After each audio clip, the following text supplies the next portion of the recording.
called this story The Street That Healed Itself. You'll see why. It's about our Platinum Jubilee Street Party. I'm Amy, by the way. I was a sort of secretary of the organising group. Not that we had to do a lot of organising. Bernie did all that. And Bernie says we've all got to write our own bit of the story and then put them together and publish it. I said, oh, like 50 Shades of Grey. And she went, no, that was fantasy. This is a reality. It's all about reality these days. Oh, no, I said, okay, but we'll be a bit short on sex and violence then. She didn't ask me how I knew about it. It, you know, it had been proposed for our book group, but someone objected. Most of us read it anyway. Well, this is a story of our street party, such as it was. I should warn you, there is some mention of sex. And though we thought there was going to be violence, in the end there wasn't any. Well, that was until the drinking started. But Bernie says that's not part of the story. Now Jane is going to start us off. I think it was the millennium that started a fashion for street parties. I mean, lots of local streets had them until then, but we hadn't. Anyway, Bernie decided it was time we had one for the Jubilee year. Now, she had been elected to the town council, and she said it was up to us to show what a street party could be. Well, we thought, if you can't stop it being tribal warfare, well, it might work. Not that there were really two tribes in the street, but there were definite sort of, feelings. Now, the thing that brought us together was that Alice was going to sing for us. Well, we always knew Alice had a beautiful voice, but she was making quite a name for herself. A rising star, as they say. And we were all very proud of her. Now, she is Bert Arthur's great-granddaughter. So there was music in the family. Anyway, her family turned up to one of our meetings. We were sworn to secrecy, but he promised that Alice would come to our party and sing her latest single if we all agreed to be filmed for her promotional video. Well, of course we agreed, but we didn't quite know what we were letting ourselves in for. Have you seen the video? Well, it's very arty. I mean, our street is in there, but where did all those dancers come from? I mean, we never saw them. The production team were here for a week, messing around, taking shots and getting in everyone's way.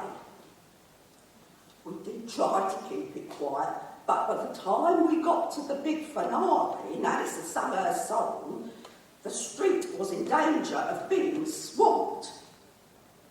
Bernie, of course, had mobilised the police, and they did their best. But in the end, it was the weather that decided it. You remember that long, dry spell that ended with a massive thunderstorm?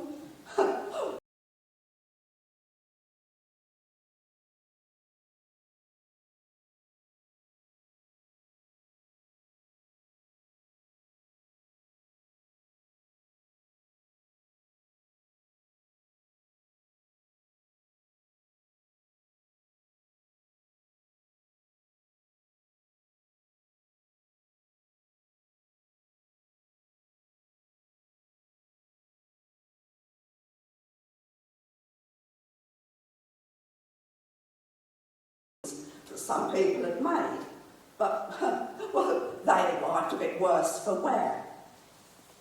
They all got eaten though, apart from what Amanda called the bounty of the fields pudding, which seemed to consist mainly of nails and mushrooms of, of doubtful provenance. Amanda said it celebrated bountiful fields of the monarch's land. That's all very well, Amanda, we said, but it should at least taste good, and it shouldn't look like it might be your last meal on earth. She would have left enough, but, well, if they had still been pouring down. Now, there was a stage at the end of the hall that became a setting for a talent competition. That stretched the word talent beyond its limit, but, well, at least they were occupied. The big surprise was that Alice stayed on. She brought out her great-granddad's piano accordion and she sang like an angel. Anything from, from Vera Lynn to Taylor Swift. I asked her how she knew all the words and she showed me they were all online on her phone. She finished with her new song. There wasn't a dry eye in the house. You'll see.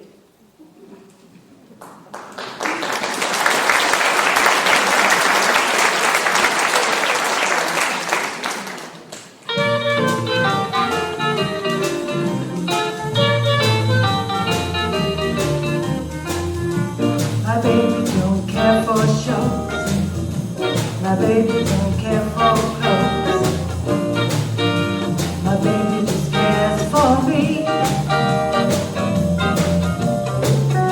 My baby don't care for cars and races.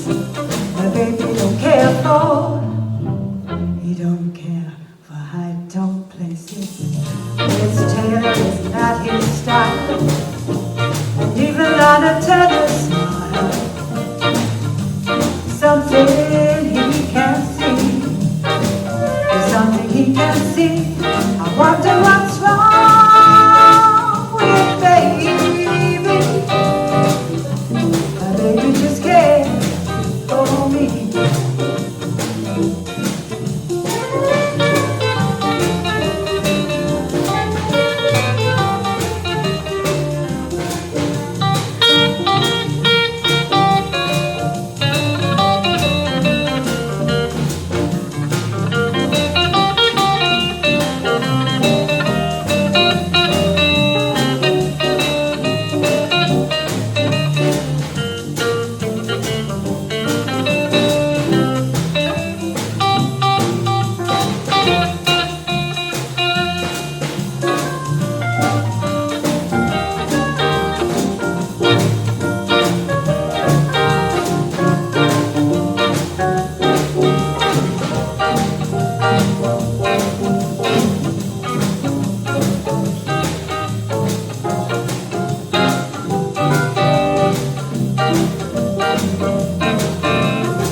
the pale moon that excites me, that thrills and delights me. Oh no, it's just the nearness of you. It isn't your sweet conversation that just thrills this sensation. Oh no, it's just the nearness of you. When you're in my arms and I feel you so close to me,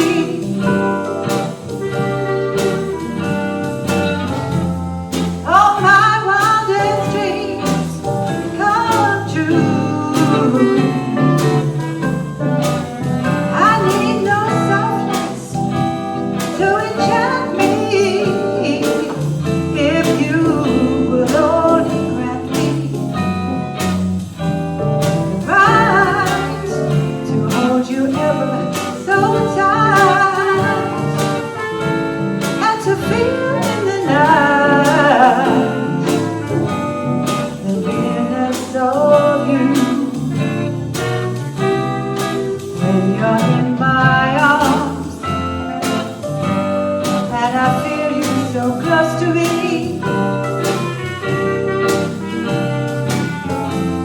all my wildest dreams come true.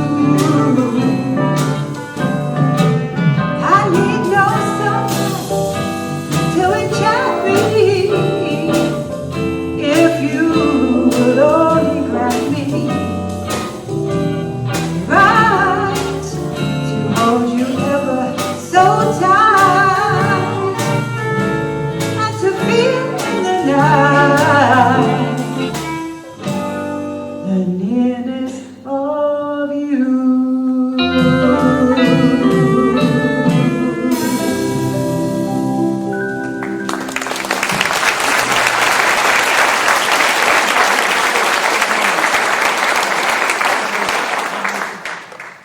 It's my turn now. I bet a lot of you watch Midsummer Murders.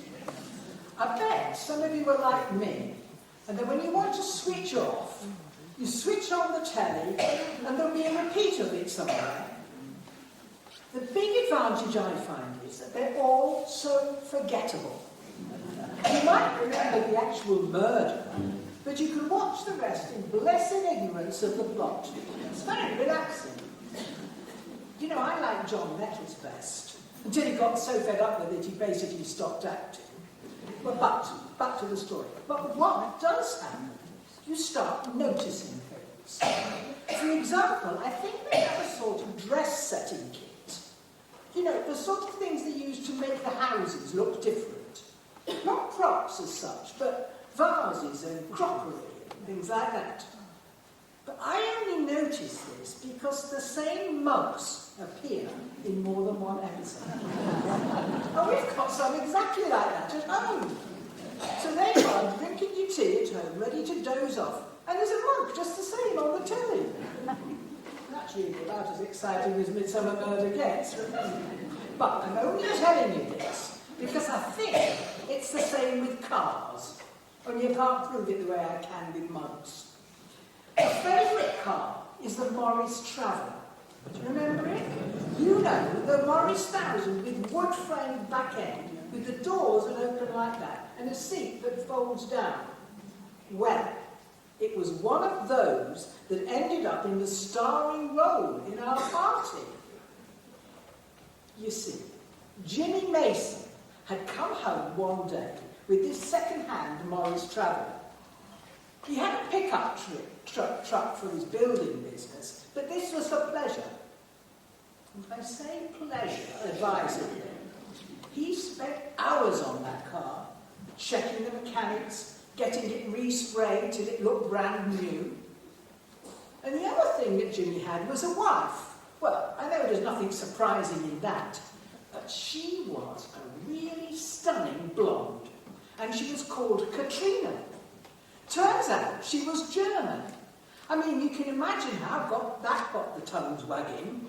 I know it's all different now, but we didn't have foreigners on our street in those days. Never mind marrying them. Still, she was very friendly, and eventually her English was very good. Everyone agreed they made a lovely couple. The only thing is they didn't have any children, because this was before fertility clinics. Katrina told us all the things they did to try and conceive. A lot of it involved the Morris Traveller. I won't go into detail, even though she did. She was very continental in that way. Sadly, a few years back she died, and Jimmy was devastated. It took him a long time to come round, by which time his business was failing. And the only thing he did care for was that Morris Traveller. He turned it into a kind of shrine for Katrina. He kept it polished and clean. He stuck the pictures on the side windows. So there it was, parked on the road, with Jimmy guarding it. It was like a national monument. Now Tommy's up soon and he'll tell you some more. Not yet.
school, though he was a few years ahead of me. We all knew him, though he was never quite part of the gang. I don't know where you used to go on holiday in the 50s, but for us it was seaside B&B. My best friend went to Butlins at Skegness. Came back full of it. He said he wanted to be a Butlins redcoat when he grew up. Well, I got over that one. Turned out he was a very clever lad. He became a systems analyst at the coal board and got into computers very early on. When we were older, we'd go on holiday together, a gang of us. Still mainly the seaside, but nothing too adventurous, you know. That is except for Jimmy. Jimmy worked for his dad in their building business. He had a bit more cash than the rest of us, and he would go off on holidays abroad. One time, this would be, late 50s by now, he went off to Germany. There was still the Cold War on, and the Berlin Wall and all that, you know. He was away a long time, and he came back with this girl. Katrina, she was called. She was absolutely stunning, but shy, nervous. Jimmy said they got married in Berlin, if you believed him. But Katrina was very jumpy, constantly looking around and flinching at little loud noises. She was very polite. She did a little curtsy when she was introduced. She didn't smile much, but when she did, it was like the sun came out. You know that song, I'd walk 1,000,000 miles for one of your smiles? Well, it was like that. All the fellas used to hang around hoping for a smile, especially George Timpson. He was working for Jimmy's dad, so he saw more of her. Anyway, Jimmy got jealous and they had a big fight. I don't think there was anything in it, to be honest. Jimmy was just very protective of Katrina. Anyway, neither of them told us anything about how they met. The fact that they hadn't told us meant that we were free to make up our own stories. Eventually, we settled on her being either a spy or an escapee from East Berlin, or possibly both. When that film, The Spy, came in from the cold, Richard Burton came out, that finally convinced us. Anyway, Jimmy had never made his peace with George, and when his dad died and Jimmy took over the business, George was out in his ear. Jimmy had bought the big house at the end of the street, and I think he had visions of it being filled with little Jimmys and little Katrinas, but unfortunately that never happened. The thing about Jimmy was he could fix anything, or if he couldn't, he knew someone who could. This is going way back now, of course, before online stuff and checker trade. He was the street's resident fixer. We all owed him, and we went on using him until he became unreliable. Of course, it was Katrina dying that did for him. It was like his light had been switched off. In fact, there were quite a few blokes around my age who thought the light had gone out of their lives as well. He'd walk past his Morris Traveller and paused to look at the smiling face. She had some sort of magic even in a photograph. Our children and grandchildren laughed at us. Still holding a candle for after all those years. A candle in the wind, Grandad, they'd say, mocking. George became the builder of choice, and he was very good. There were those who went on supporting Jimmy even when they admitted that he couldn't do it anymore. But they didn't approve of George, who was hoovering up all the work. You'll hear more about that.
desolate streams I walked along, narrow streets of cobbled stone. Neath the halo of the street lamp, I turned my collar to the cold and damp. When my eyes were stabbed by the flash of a neon light that split the night and touched the sound of silence. And in the naked light I saw, Yes, there I saw. 10,000 people, maybe more. Yes, maybe more. People talking without speaking. People hearing without listening. People writing songs that voices never share. No one dared to share. Just like the sound of silence and touch the sound of silence and touch the sound of silence.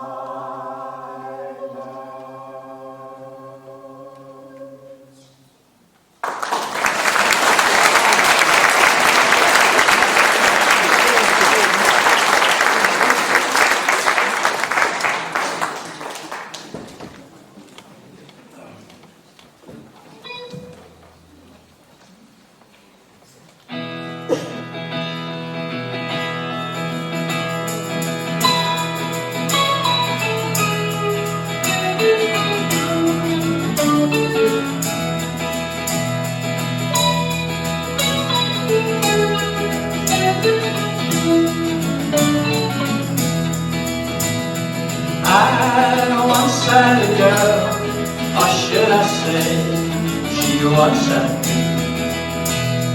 She showed me a room, isn't it good, Norwegian wood. She asked me to stay and she told me to sit anywhere. I looked around and I noticed there wasn't a chair. I sat on the rug, biding my time, drinking her wine.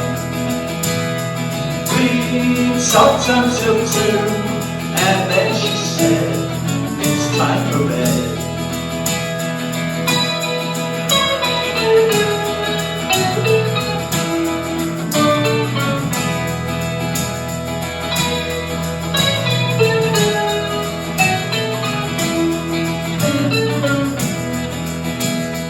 Told me she worked in the morning and started to laugh.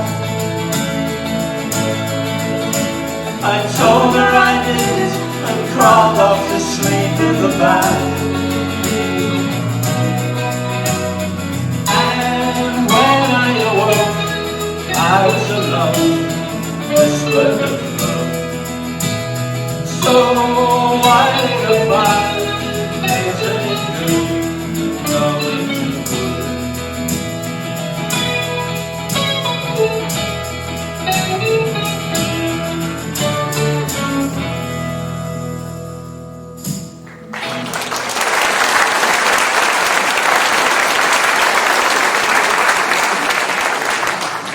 Very much.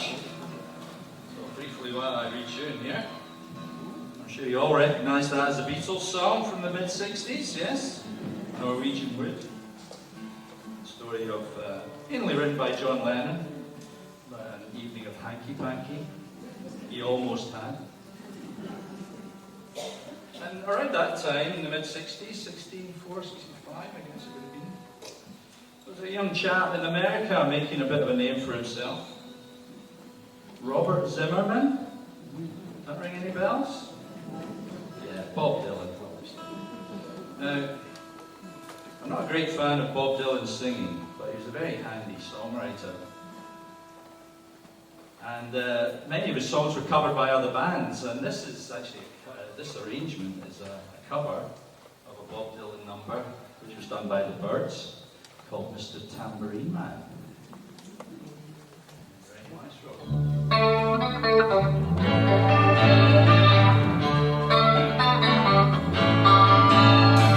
Hey, Mr. Tambourine Man, play a song for me.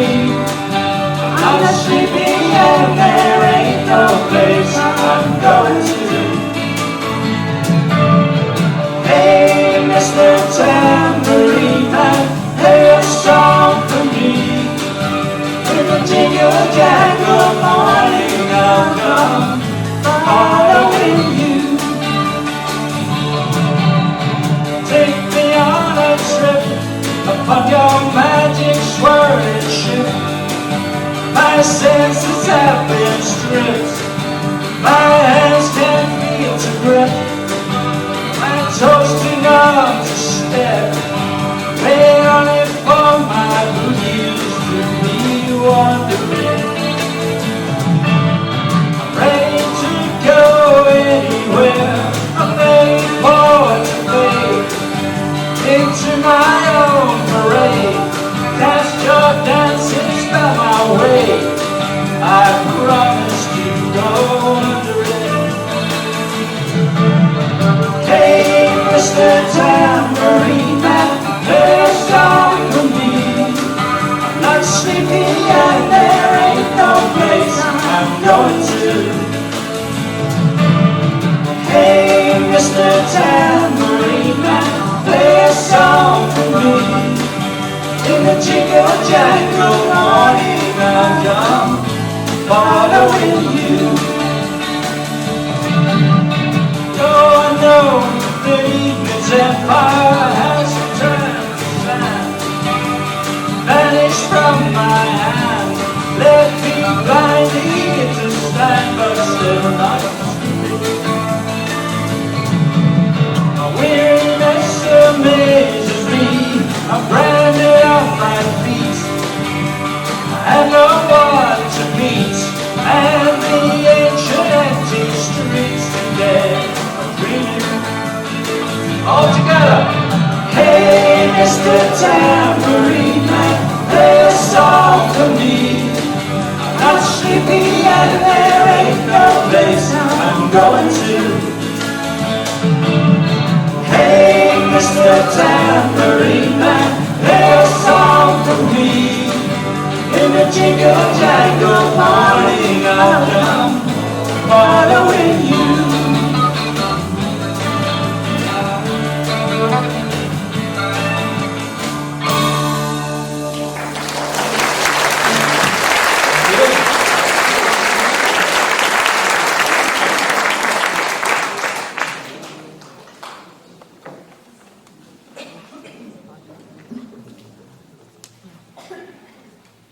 We're going to move ahead about 10 years or so, mid-70s. You remember the 70s? Well, let's see if you can remember it, you weren't there. So. This is a Billy Joel number, which Caroline and I are going to duet on, backed by this wonderful band here. It's called Just the Way You Are.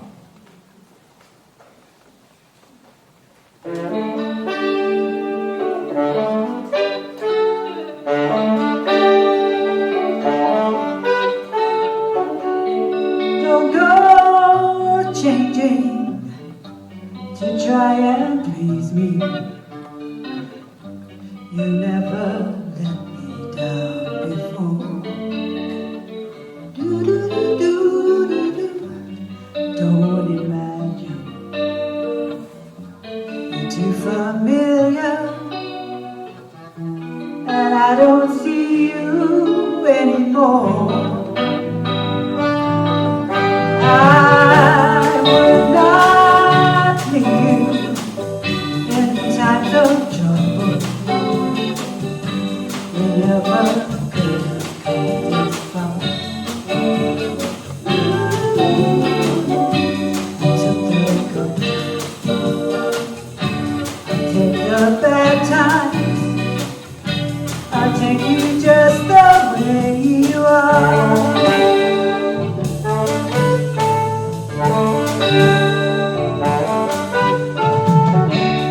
Don't go trying some new fashion.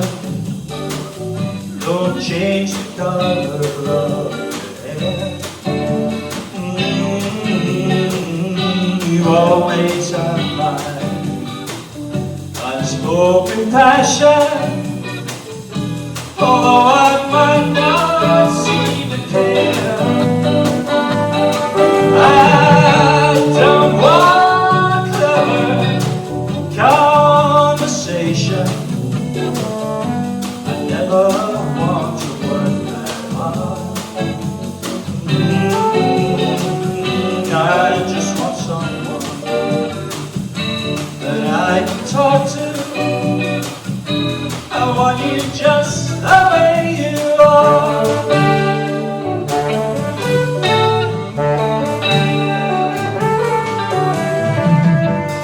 I need to know that you will always be the same old someone that I knew. Oh, it really take till you believe in me the way that I believe in you. I said I love you, and that's forever. And this I promise from your heart. I couldn't love you any better. I love you just the way you are.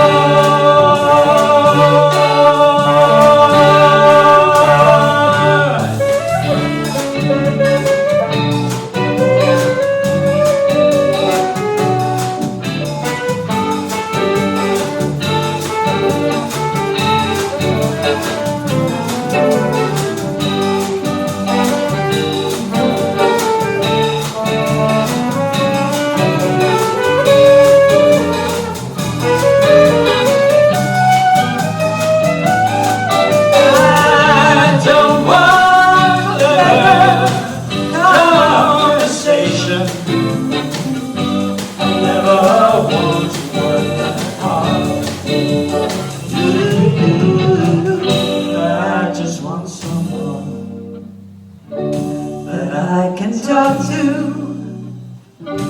I want you just the way you are.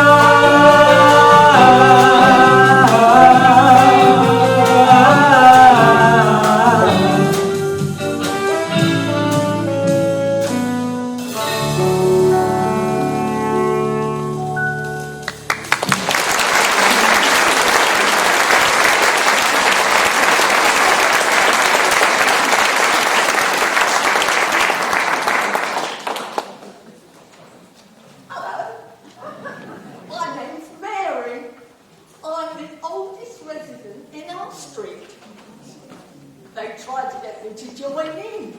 All that fuss. I said, what's all that fuss about? Please yourself, Mary, they said, but you'll miss the party. They think that because I'm old, I don't know how to party. Well, they should have seen us in the 50s. Boogie woogie, jive, rock and roll. That was real dancing then. What he really needed was a lad who was a good dancer, and he could swing you around till your skirt twirled and showed your knickers.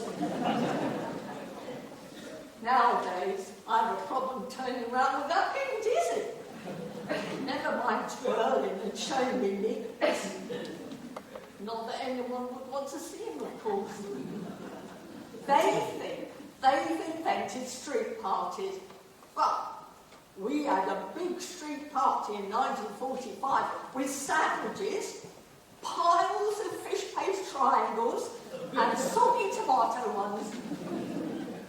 They'd probably been made in good time for the afternoon, so the bread must have been thinly spread with marge, and it let the juice soak in, made them pink and impossible to eat without them falling to bits.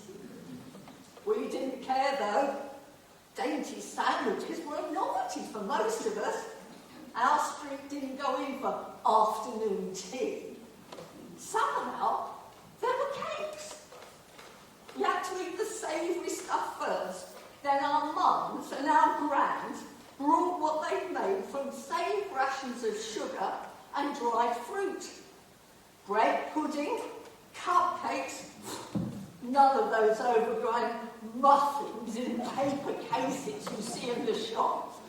We had little ice buns made in a cake tin. There was lemonade and squash poured into our tumblers, and we'd carefully labelled our names. My sister Margaret guarded hers because it was her very own beacon. She never did call it a beaker. We had another party in 1953 for the coronation. The food was better because rationing had ended. We were all busy rotting our teeth on as many sweets as we could afford. After tea, we had races and games in the cleared street. The tables were pushed back to make the space. The best part was when Mr. Arthur, our next door neighbour, got out his piano accordion. Oh, he was a miserable old bloke. He was the bane of our life, except when he played for us. He didn't want to sit at street level to play. Oh no, he made us put a chair on a table so it was raised up high. But after a while, his enthusiastic playing made his chair move backwards. He fell over his hedge into his front garden. We all cheered. He was not amused. They wanted to write me in as a sort of consultant for this. What did they call it? The Platinum Jubilee Street Party. I offered to make them some soggy tomato sandwiches, 1945 style. But that was the end of that. Bernie wasn't amused.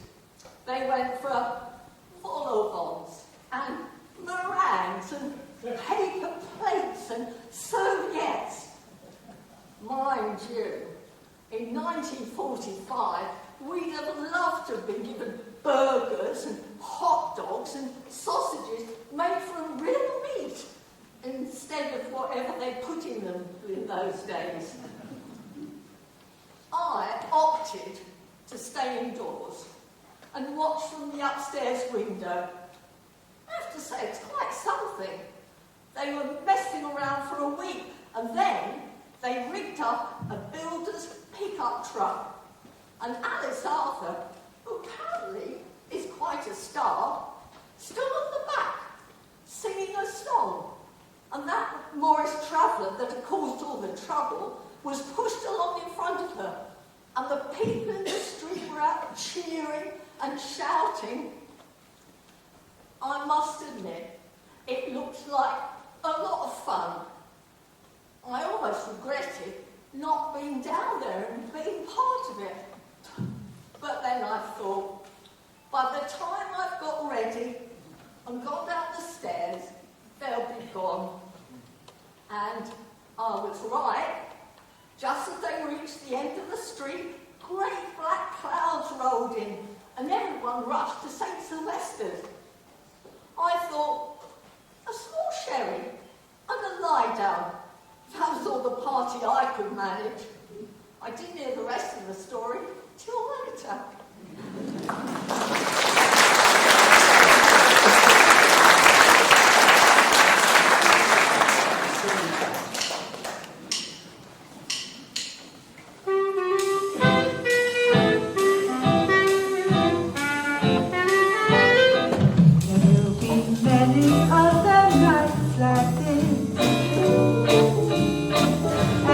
I'll be standing here with someone new.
this story the way I did. I'm George the Builder, by the way. I have a happy life. I have a wife and 3 grown children and 4 grandchildren. I've got my own business and 3 people working with me and I've plenty of work to be going on with. I bought Mason's yard without Jimmy knowing it. I didn't want any more trouble, so we kept the name. Mason's Builders. We knock it down, we build it up. I can't say I didn't fancy Katrina. Every male for miles around fancied Katrina, but fancy is not having a relationship. It was my bad luck that I worked for Jimmy's dad. I don't think Jimmy was jealous of anyone else.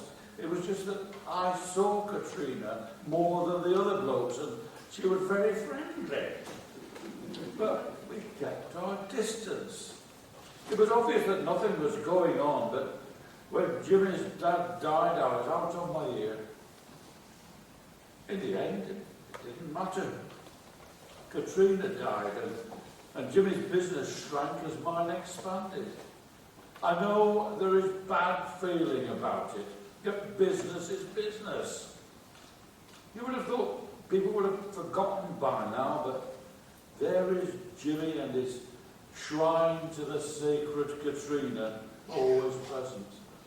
So here we go. Not every street will have a Bernie. Her name was actually Bernice, but we called her that at your peril. She announced we would have a street party for the Platinum Jubilee. The thing about having somebody like Bernie around is that decision making is easy. You just do what you're told. It was a matter of making sure that everyone knew what their jobs were, food and drink and barbecue and staging for the Methodist Church and the children's games. There were a couple of special items, a hanging basket competition and a Jubilee pudding competition. Bernie announced that she would be the judge. No surprise there then.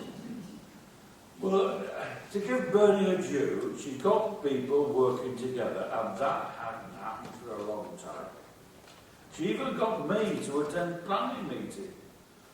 She turned up with this bloke we had never seen before. He was one of those super confident young men that set your teeth on edge. He was called Tony. No surname, just Tony. It turned out he was Arthur's manager. It was Alice Arthur's manager. And they wanted to film the video of her next album in our street. I said, you must be mad. Did you see what happened when she appeared in the boiler room in Guildford? And that was before she was really famous. We'll be swamped by adoring fans. Bernie was ready for that. Tony and I have agreed that we will announce that they are making a documentary about the street, and this is what you must tell your families. Alice will only come in right at the end. There are only 2 ways into the street, and there's a barricade at one end and a barrier at the other, just past St. Sylvester's Church. The police will be able to manage if that gets out of hand. Oh, and George, we need your pickup. Do you mind us? I've got a business to run. Don't worry about that, George. After this, there will be plenty of business. So once again, no arguing. By the day, we'd already had a week of Tony and his director, Alex, rushing round giving orders, setting up lights and speakers and whatnot. And I'd been talked through the scenario, as he called it. I was to drive the pickup to Jimmy's house, park it behind the Morris Traveller, and go and knock on his door. I said, and he comes out and we have a blazing row. Is that it? Alex had a way of sighing that was designed to make me want to hit him. No, he said. Jimmy comes to the door. You can say whatever you like because you will not be wired for sound. Then Jimmy comes to the car and gets in. You go to the pickup. Jimmy drives slowly down the road and you follow.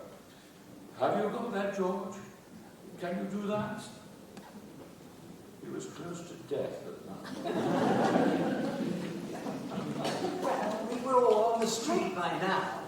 Some of us knew what was supposed to happen, but we weren't sure that the two old blokes, George and Jimmy, were ready to bury the hatchet. But when they shook hands and clapped each other's on the back, we thought, thank heavens for that, or words to that effect. They were smiling as they made their way down the drive. Jimmy got into the Morris Traveller, and George hesitated.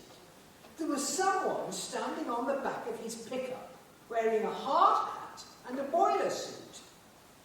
Someone near to them shouted, "It's Alice!" And the word rippled down the street like a Mexican wave, only in sound. And then everyone started taking an interest and started moving towards the pickup. They were stopped by some hefty blokes, bouncers, I suppose. I don't know where they came from. Over the excitement, though, you could hear the sound of Jimmy trying to start the Traveller. You remember that whiny sound that tells you that the battery's flat? You could see he was panicking. But then, as if by magic, 4 or 5 of Katrina's acolytes appeared, and they began to push the car. Not one of them under the age of 75. I thought, I hope the first responders are standing by with the defibrillators.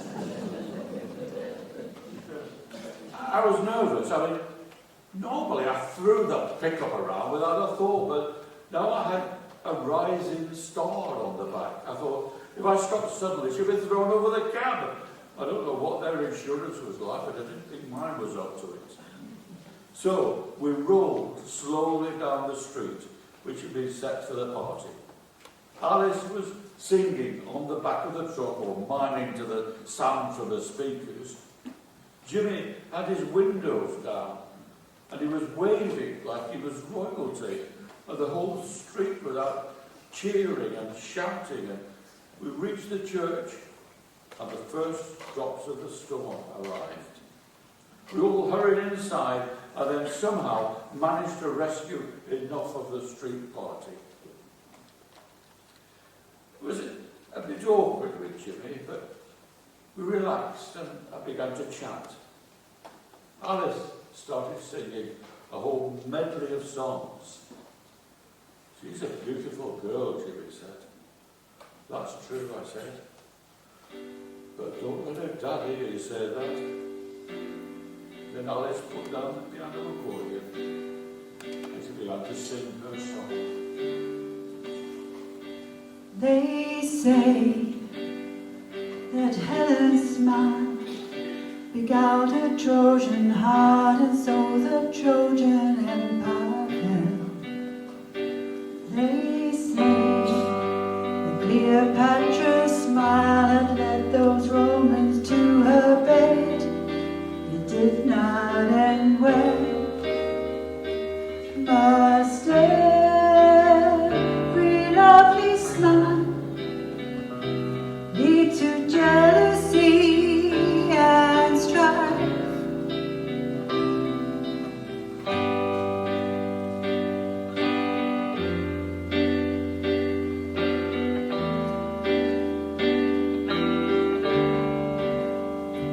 They say that if a lovely stranger smiles and looks your way, you can't resist the siren call. They say a smile can be more powerful than Cupid's dart, and down walls fall. Not every lovely smile lead to jealousy and strife. There's one who like an angel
walk on by.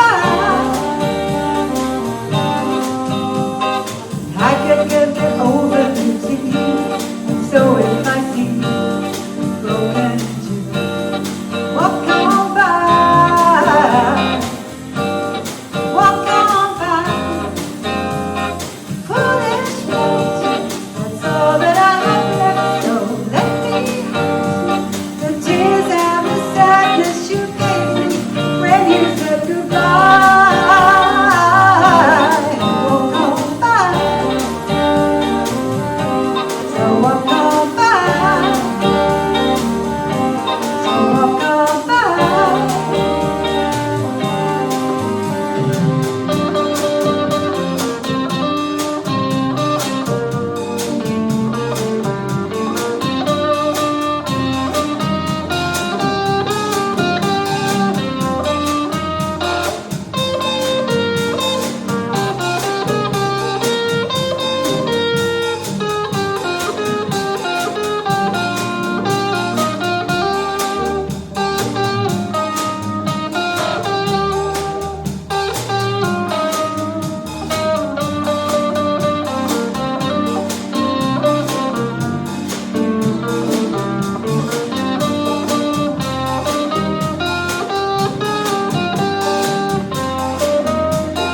Foolish pride, that's all that I have left, so let me hide the tears and the sadness you gave me when you said goodbye.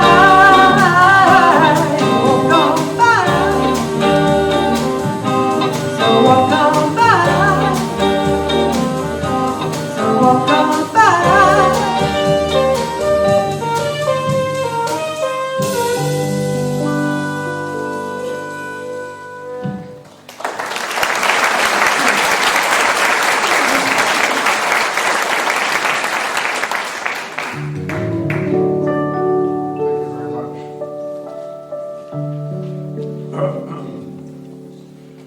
They're writing songs of love, but not for me.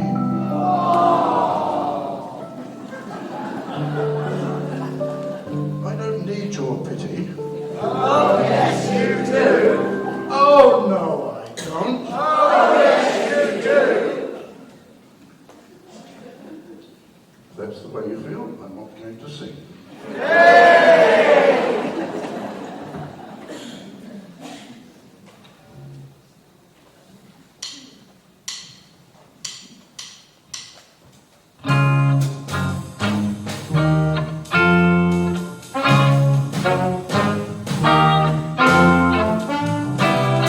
Midnight at the oasis, send your camel to bed. Shadows painting out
So I'm going to run through them quite quickly. All our thanks go to all those involved. The staff and the community here at Reigate Park Church have been amazingly helpful to let us keep doing, practising extra practices and moving the furniture and goodness knows what. And I also want to thank our U3A teams, the furniture moving team, the parking team, the refreshments team, and the welcome team. Lloyd and John at the desk over there. I've forgotten Julian's name. And Julian. Sorry about that, Julian. Mario. In the back on the drums, he stage managed and got everything set up and told us where we have to put everything. All the performers, the handbells group, the middle egg, David Fisher, the Singing for Pleasure group, the storytellers and the writer here. And Alan Thorpe, our musical director, who with Geraldine Horn and David Brown, David, go on, you've got to stand up, you've got to show yourself, right? Who came up with a proposal for the show. Alan has written all the arrangements and worked tirelessly with each of the groups over the last 2 months. So let's show them all our appreciation.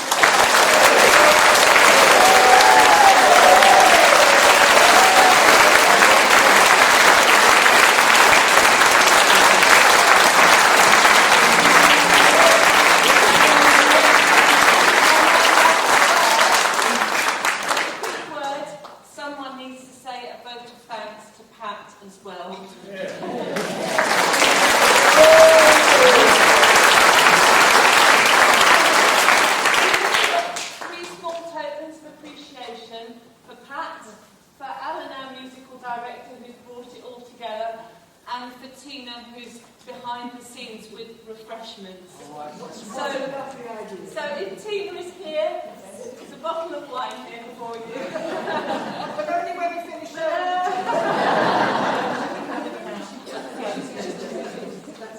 Thank you very much. So lovely. Okay, I just want to show people will wonder, having mentioned Geraldine's name, that she's not here. She is unfortunately in hospital. She's hoping to be out soon, but she has damaged her spine, and it's a bit miserable for her at the moment, and she is so sad to be missing this. I've tried to channel my inner Geraldine, but I don't do it as well. I didn't need it anyway. Her spirit was here really well. And now for our finale, in which you are invited to join in the singing. You will probably know the words, but they will appear on the screen so that you know when you're meant to join in. I will pop up later at the end just to tell you how we're going to manage the refreshments, because it's a challenge. Okay.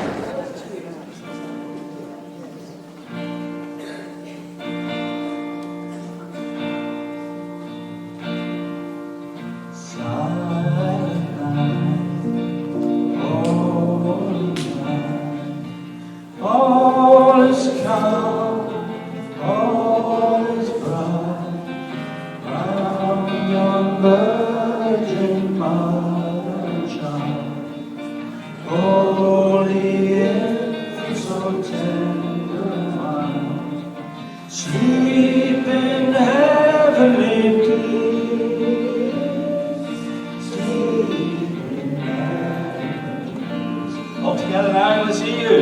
Silent night, holy night, all is calm, all is bright, round your virgin mother shine, holy infant, so tender and mild, sleep in heavenly peace, sleep in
a merry little